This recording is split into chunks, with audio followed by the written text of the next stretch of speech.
Okay. In lecture 2, basics of electrical engineering.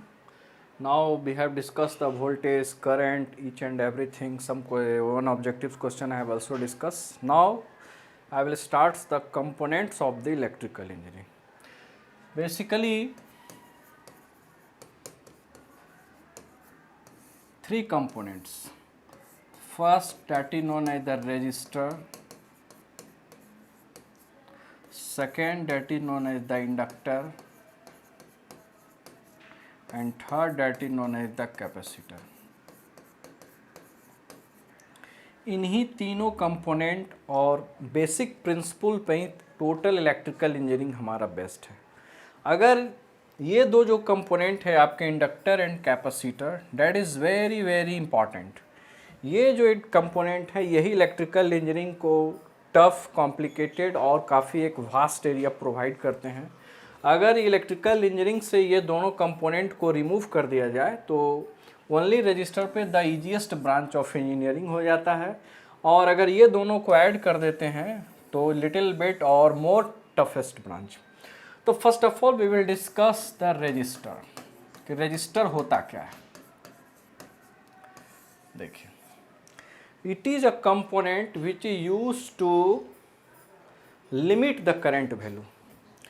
जैसे मान लिया कोई वायर में करंट फ्लो हो रहा है, late us suppose this is a lamp. यहाँ से मान लिया कोई EMF सोर्स है, हमने यहाँ पे लगा दिया V वोल्ट, ये आपका लैम्प है, यहाँ से करंट है। मान लिया यहाँ पे ये 5 एम्पियर करंट फ्लो कर रहा है। अब इसको हमको मान लिया कि 3 एम्पियर लाना है या 2 एम्पियर लाना है या 1 एम्पियर लाना है या कंप्लीट जीरो भी कर देना है। तो कंप्लीट जीरो करने का तो एक उपाय है कि आप यहाँ से वायर को कट कर दो, लेकिन अगर करंट को रिड्यूस करना है, जहाँ भी कोई भी सर्किट में अगर करंट को लिमिट करना है, उसको अगर रिड्यूस करना है, we will use the component that is known as the register. हम क्या करेंगे, यहाँ से रिमूव किया, हम जस्ट क्या करेंगे, रजिस्टर को कनेक्ट कर देंगे। जो भी वैल्यू होगा हमको निकालना होगा, और वहाँ पे जब ये रजिस्टर को कनेक्ट करेंगे तो ये क्या करेगा, सर्किट में करंट को रिड्यूस कर देगा और लिमिट कर देगा। तो कहीं भी कोई भी इलेक्ट्रिकल सर्किट हो जहाँ पे हमको करंट को रोकना है, ब्लॉक करना है, रिड्यूस करना है, we will use the component register. इसका जो सिंबल्स होता है ये, या फिर जनरली कभी आपको किसी स्टैंडर्ड बुक में इस टाइप का भी आपको दिख जाएगा, या फिर और स्टैंडर्ड जाइएगा तो नाउ बॉक्स टाइप में यहाँ पे आपको आर करके मिल जाएगा। अब जो ये आपका रजिस्टर हो गया तो इसका एक प्रॉपर्टी होगा, कोई भी मटेरियल, जैसे हमारे पास इलेक्ट्रिकल में 3 मटेरियल्स होते हैं। फर्स्ट को हम लोग डिस्कस करेंगे कि that is the conductor, insulator and the semi conductor. तो जो भी मान लिया कि जैसे कोई भी है कि मान लिया कि ये कोई वायर है, कोई हर वायर का, दुनिया में कोई भी वायर हो, चाहे आपका मेटल का हो, नॉन मेटल का हो, कोई भी हो, जो भी जिसमें आपका करंट अगर फ्लो कर रहा है तो उसमें कुछ ना कुछ रेजिस्टेंस ऑलरेडी प्रेजेंट रहेगा ही। तो कोई भी मटेरियल हो, जैसे आप मान लिया कि रजिस्टर कोई भी मटेरियल का बना सकते हैं, तो कोई भी मटेरियल हो जो करंट को अपोज कर सकता है तो उसको डिफाइन कर सकते हैं कि the property of material which opposes the flow of electric current. जो इलेक्ट्रिक करंट के फ्लो को अपोज करता है उसको हम लोग क्या, उस प्रॉपर्टी को हम लोग बोलते हैं that is known as the resistance.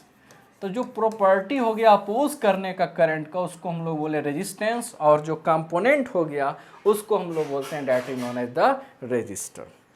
तो हमारे पास क्या है कि इसका सिंबल्स आपका इस ढंग से आपको जिगजैग पाथ में मिलेगा, या फिर आपका स्टैंडर्ड्स में आपको नहीं याद रखना है तो आप बॉक्स बनाइए, बॉक्स में 2 टर्मिनल निकालिए, इसको आप डायरेक्ट आर लिख दीजिए, that is the best symbol. अब यूनिट की बात करें तो यूनिट जो है इसमें साइंटिस्ट के ऑनर के अनुसार दिया गया, that is this sir Simon Ohms, that is the ohm. इसका जो यूनिट होता है आपका ओम, या फिर आप इस ढंग का सिंबल से उपयोग कर सकते हैं, that is known as the ohm. तो आप बाजार में जाओगे खरीदने के लिए, बोलोगे हमको रजिस्टर चाहिए, तो पूछेगा कितना ओम का हम दें, 2 ओम दें, 10 ओम, 50 ओम, 1 किलो ओम, 1 मेगा ओम, और उसके साथ साथ आपको क्या होगा, वाटेज की रेटिंग देगी, 1 वाट का दें रजिस्टर कि 2 वाट का। तो जनरली जो रजिस्टर आपको मार्केट में अवेलेबल होगा वो आपका रेटिंग ओम के हिसाब से, और वाट मतलब कि जो पावर वो डिसिपेट करता है। रेजिस्टेंस पावर का कंजम्पशन है, ये क्या करता है, पावर ये reverse back to the supply ऐसा कोई सिस्टम नहीं करता है। इसमें जो भी जाएगा करंट को ब्लॉक करेगा और पावर को आपको कंज्यूम करके हीट के फॉर्म में ये सारा का सारा डिसिपेट कर देगा। तो this is the resistance. Now next हम लोग इसमें जो डिस्कस करते हैं that is the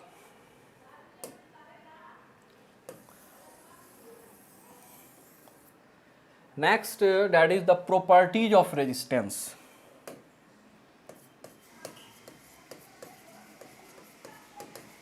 properties of resistance, इसको और हम लोग बोलते हैं लॉज ऑफ रेजिस्टेंस, या फिर इसको हम लोग बोलते हैं factors on which resistance depend. Questions आपको पूछा जा सकता है शॉर्ट क्वेश्चंस में कि on which factor the resistance depends. तो देखिए कोई भी कंडक्टर है, लेट अस सपोज कि मान लिया ये हमारा कंडक्टर है। दुनिया में जितने कंडक्टर हो, इंसुलेटर हो, चाहे आपका सेमीकंडक्टर हो, सब में रेजिस्टेंस होता है। कंडक्टर में रेजिस्टेंस आपका कम होगा, सेमीकंडक्टर में मीडियम लेवल का होगा, और इंसुलेटर का जो रेजिस्टेंस होगा that is very very high range होगा, जिसके कारण से इंसुलेटर्स में करंट फ्लो नहीं करता। जैसे आप देखते होंगे कि वायर होगा तो वायर के ऊपर क्या करते हैं, रबर या पीवीसी का कवर चढ़ा देते हैं। आप उस वायर को आप टच कर दीजिए, कुछ आपको नहीं हो, क्यों? क्योंकि वायर आपका इंसुलेटेड है। इंसुलेटर मतलब उसकी रेजिस्टेंस काफ़ी हाई है जहाँ से करंट पास नहीं कर सकता। तो let's this is the wire. इस कहाँ पर ये जो क्रॉस सेक्शनल एरिया है इसको हम लोग ए मीटर स्क्वायर मान लेते हैं, और इसका जो लेंथ है वो आपका एल मीटर है। ओके, तो कोई भी मान लिया कि हमने एक वायर लिया जिसका एल मीटर आपका लेंथ है, क्रॉस सेक्शनल एरिया ए है। तो फर्स्ट प्रॉपर्टी बोलता है कि resistance of a wire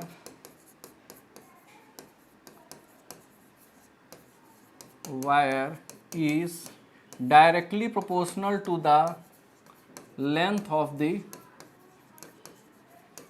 conductor और वायर। कोई भी वायर ले लीजिए चाहे कंडक्टर, कि directly proportional to the length of the conductor. अगर वायर का लेंथ मान लिया लेटेस्ट सपोज कि अभी 5 मीटर है तो रेजिस्टेंस मान लिया उसका 2 ओम है। अगर ये 10 मीटर हो जाएगा, मान लिया 10 मीटर है तो इसका रेजिस्टेंस 3 ओम 5 ओम कुछ भी हो सकता है, वाट एवर, मतलब कि वो आपका निकालना पड़ेगा। तो डायरेक्टली प्रोपोर्शनल मतलब कि जैसे जैसे लेंथ आपका बढ़ता जाएगा वैसे वैसे आपका रेजिस्टेंस भी आपका बढ़ता जाएगा। तो इसको हम लिख सकते हैं R is directly proportional to the length. This is the equation number 1।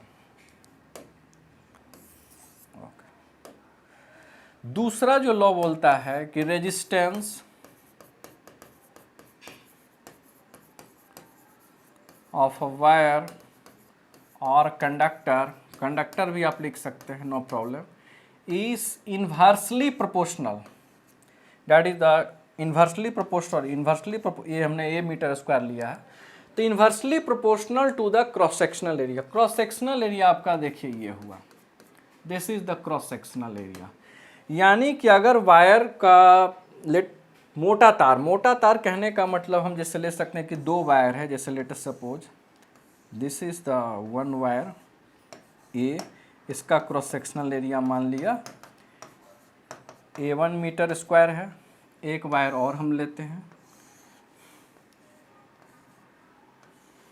इसका क्रॉस सेक्शनल एरिया मान लीजिए B वायर है, इसका आपका A2 मीटर स्क्वायर है। अब ये दोनों वायर में देखिए डिफरेंस क्या, मान लिया कि दोनों का एल मीटर जो है वो सेम है। एल मीटर कहने का मतलब कि लेंथ जो है 1 मीटर है, मान लिया कि भी एल मीटर जो है आपका लेंथ है।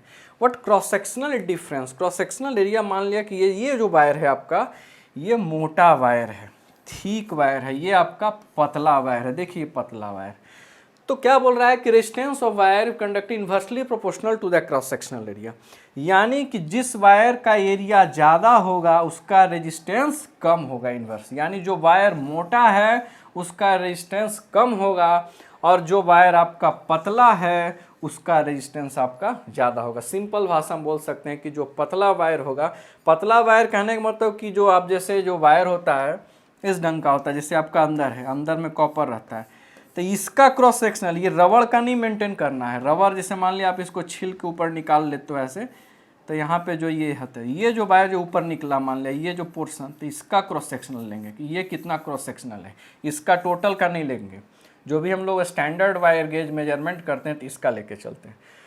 तो अगर वो मान लिया कि मोटा है तो उसका रेजिस्टेंस आपका कम हो जाएगा।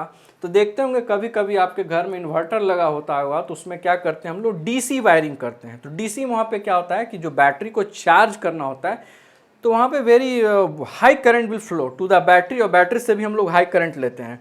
तो वहाँ पे क्या होता होगा, एक लाल लेते होंगे प्लस वायर के लिए, एक लेते होंगे माइनस के लिए ब्लैक वायर। तो वो वायर का जो थिकनेस होता होगा वो आपका काफ़ी मोटा रहता है। और जो जनरल जैसे यूज़ करें, जैसे आपके घर में पंखा है तो पंखा में बहुत कम करंट जाना है तो आप क्या करते हैं कि 1 mm स्क्वायर का वायर का प्रयोग करते हैं। अगर वही आप चले मेंस वायर जहाँ से आप सप्लाई लेके आ रहे हैं, तो अगर आपके घर में फ्रीज है, कूलर है, वॉशिंग मशीन है, अकॉर्डिंग टू द लोड, तो आप वहाँ पे क्या कीजिएगा 4 mm स्क्वायर का, यानी उसका क्रॉस सेक्शनल एरिया बढ़ा दीजिएगा। तो जब क्रॉस सेक्शनल एरिया बढ़ेगा तो उसका रेजिस्टेंस घट जाएगा, और जब रेजिस्टेंस घटेगा तो उसकी करंट कैपेसिटी जो होती है वायर में कैरी करने का वो आपका बढ़ जाएगा। तो this is your the second property. Okay, sorry,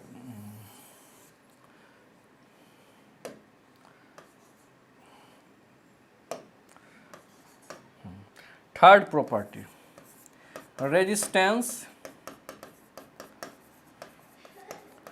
of a wire depends upon nature of material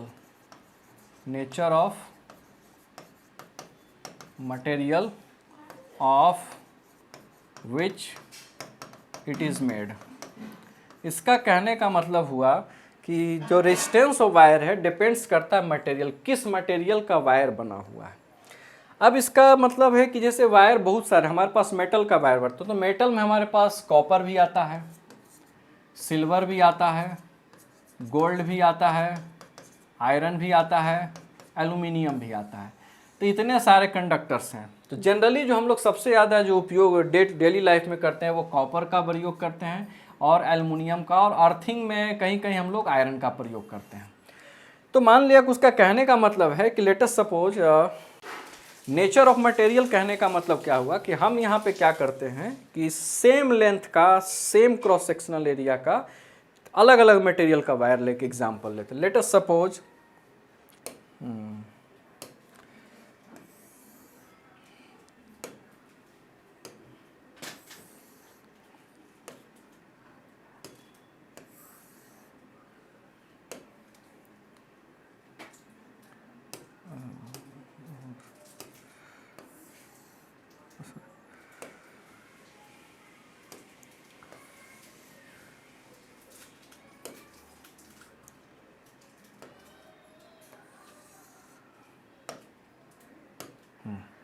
हमने यहाँ पे अलग अलग कलर में इंडिकेट किया। Late us suppose this is the aluminium, this is the copper, this is the silver, this is the gold, and this is the Fe, and this is the remove it, no problem.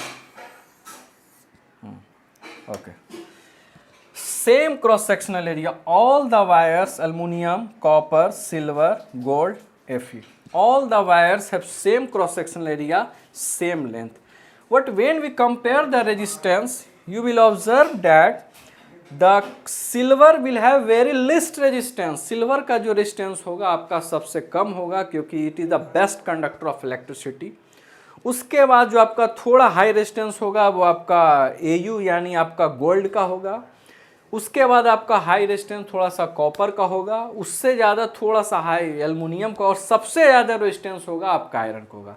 अब देखिए फ़र्क क्या हुआ, same cross sectional area, same length लेने के बावजूद केवल मैंने मटेरियल को चेंज किया। मटेरियल मतलब अलग अलग मैंने कंडक्टर्स लिया, मतलब सिल्वर का लिया, कॉपर का लिया, गोल्ड का लिया, आयरन के लिया, लेकिन सारा का सारा क्या हो गया, सबका रेजिस्टेंस। मान लिया कि इस वायर का जो रेजिस्टेंस है आपका very very less than, that is 0.1 ओम, इसका मान लिया 0.3 ओम आ गया, सॉरी ओम 0.3 ओम, कॉपर का मान लिया 0.5 ओम है, एल्युमिनियम का 0.7 ओम है, और आयरन का 1.2 ओम है।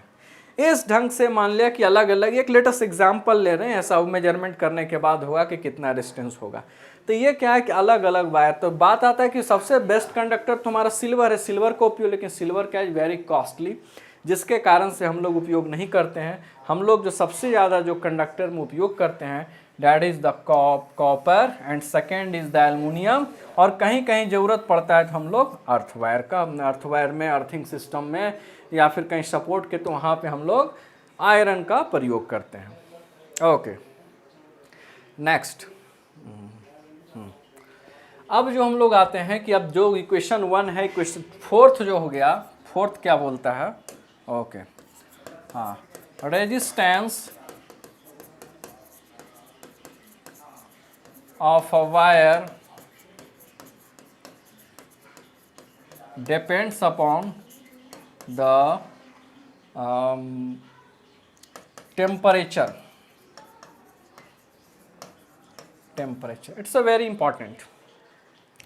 अब मान लिया कोई वायर है, वायर को अगर आप latest suppose this is the wire, और इसको अगर आप मान ले यहाँ से कोई लैंप के द्वारा आप इसको हीट करते हैं, तो इसका क्या होगा कि जैसे ही जब कोई भी आप मेटल को हीट करते हैं तो वहाँ पे एक्सपैंड करेगा, एक्सपैंड करने के कारण क्या होगा, इसका लेंथ बढ़ेगा, और आप जानते हैं कि resistance is directly proportional to the length, तुरंत इसका आपका रेजिस्टेंस बढ़ जाएगा।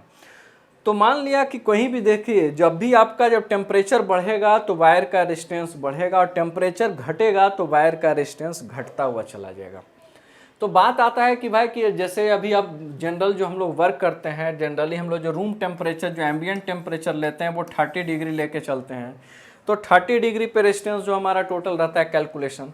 लेकिन जब इस टेम्परेचर को और बढ़ाते जाएंगे 35, 30, तो इसका जो रेजिस्टेंस है वायर का वो बढ़ता चला जाएगा, कंटिन्यूअस मोड में बढ़ता चला जाएगा।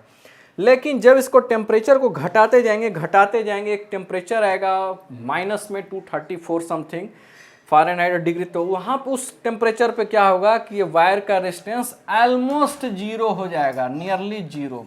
और वायर का जब रेजिस्टेंस जीरो हो जाए तो उसको हम लोग बोलते हैं that is known as the super conductor.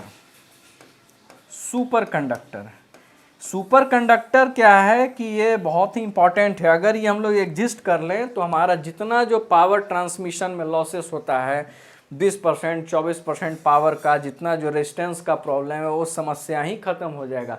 लेकिन क्या है कि practically it is not possible. आप क्या है कि -234 डिग्री सेल्सियस ले जाना पॉसिबल है, लेबोरेटरी में आप ले जा सकते हो कुछ मीटर वायर पे, लेकिन टोटल पे ये पॉसिबल नहीं है कि आप इसको सुपर कंडक्टर आप बना दें। तो इसीलिए हम लोग इस पे research still is going on research कि इसको सुपर कंडक्टर बनाया जाए या ऑलमोस्ट रेजिस्टेंस को जीरो किया जाए। जहाँ ज़रूरत पड़ता है, जैसे ट्रांसमिशन लाइन इंडिया में लगभग आपका 25 से 27% लॉसेस है। अब सोच लीजिए कि 100 रुपया में अगर 27 रुपया चला जाए 25 रुपया भेजने में, तो फिर तो बहुत बड़ा लॉस है। तो अगर ये रिस्क कम हो जाता है, सुपर कंडक्टर के नियरिंग हम लोग पहुँचते हैं नियर, तो हमारा क्या होगा कि ट्रांसमिशन लॉसेस कम हो जाएगा और ज़्यादा इलेक्ट्रिसिटी को ईजिली हम लोग ट्रांसफ़र कर सकते हैं। लेकिन ये पॉसिबल अभी फ़िलहाल नहीं हुआ है। तो ये क्या हो गया, 4 प्रॉपर्टी। फर्स्ट हो गया कि लेंथ पर डिपेंड करेगा, सेकेंड हो गया क्रॉस सेक्शनल एरिया पे हो गया, थर्ड क्या हो गया that is the nature of material, अलग अलग material same length same cross sectional but the resistance are different, और चौथा हो गया that is the temperature. Temperature बढ़ेगा तो रेजिस्टेंस बढ़ेगा वायर या कंडक्टर का, टेम्परेचर घटेगा तो रेजिस्टेंस घटेगा। एक्सेप्शनल ये जो आता है that is in the case of semiconductor, वो हम आगे अभी चर्चा करेंगे कि सेमीकंडक्टर के केस में उल्टा होता है कि टेम्परेचर बढ़ता है तो रेजिस्टेंस घटता है, और टेम्परेचर घटता है तो रेजिस्टेंस उसका बढ़ता है। लेकिन ये मेटेलिक कंडक्टर के बारे में हम लोग इसको चर्चा कर रहे हैं। Okay, now consider the equation number 1 and 2. First equation R is directly proportional to 1. Second that is R is inversely proportional to equation 1. दोनों को हम कंबाइन करेंगे तो R क्या हो जाएगा, rho that is the R is directly proportional to L/A. अब जब प्रोपोर्शनलिटी साइन जब भी हटाते हैं तो हमारा क्या आता है, कांस्टेंट क्वांटिटी आता है। तो यहाँ पे आ जाएगा R is equal to rho L/A. This is your dimensional formula of the resistance, जिसको हम लोग डायमेंशनल इसलिए बोलते हैं कि ना तो यहाँ वोल्टेज है, ना तो यहाँ पावर है, ना तो यहाँ वर्क डन है। एल यानी length, cross sectional area that is the ए। तो यहाँ पे ये जो है इसी को हम लोग बोलते हैं dimensional formula of the resistance. R का बहुत सारे फार्मूला हो सकते हैं, ओम्स लॉ जब पढ़ाएंगे तो उसमें और फार्मूला आपका चेंज हो जाएगा, पावर में जाएगा तो इसका फार्मूला चेंज हो जाएगा। लेकिन जब डायमेंशन की बात करें कि लेंथ और एरिया फॉर्म में, तो आर इज इक्वल टू रो को हम लोग बोलते हैं that is the constant, her material के लिए अलग होगा, और इसको हम लोग बोलते हैं स्पेसिफिक रेजिस्टेंस भी इसको बोलते हैं, स्पेसिफिक रेजिस्टेंस, और इसको हम लोग बोलते हैं resistivity, resistivity of the material, resistivity of the material. अब इसका यूनिट भी पूछा जाता है कभी कभी ऑप्शन में, ऑब्जेक्टिव क्वेश्चन में, कि what is the unit of specific resistance और रेसिस्टिविटी ऑफ द मटेरियल। तो जब भी आपको यूनिट निकालना हो तो आप हमेशा फार्मूला का प्रयोग करें। Okay, R is equal to rho L by A. चलो इसको शिफ्ट करते हैं, rho is equal to R into A by L. Okay, no problem. R डैडी रेजिस्टेंस का यूनिट हो गया ओम, एरिया का unit standard unit that is the metre square, length का unit that is the metre, एक metre से metre आपका cancel हो गया, तो रो का जो यूनिट आ जाएगा that is known as the ohm metre, इसी को हम लोग बोलते हैं ओम मीटर, आपका यूनिट आ गया that is the ohm metre. Question पूछता है कि what is the unit of specific resistance और resistivity of the material, then you will say it a ohm metre. तो ये आपका हो गया डैट इज द रेजिस्टेंस के बारे में details. Now we will consider the inductor.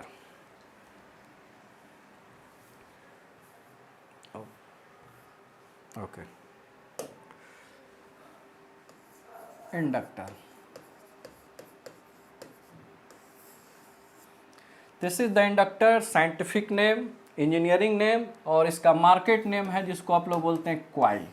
आप जाते होंगे कोई पंखा बनाने, कुछ भी लाने, तो बोलते हैं क्वाइल जल गया, क्वाइल उड़ गया, तो इसको हम लोग बोलते हैं क्वाइल, मार्केट कॉमर्शियल नेम, और जनरल नेम हम लोग इसको बोलते हैं इंडक्टर। सिंबल्स इसका देखिए ये होता है इस टाइप का,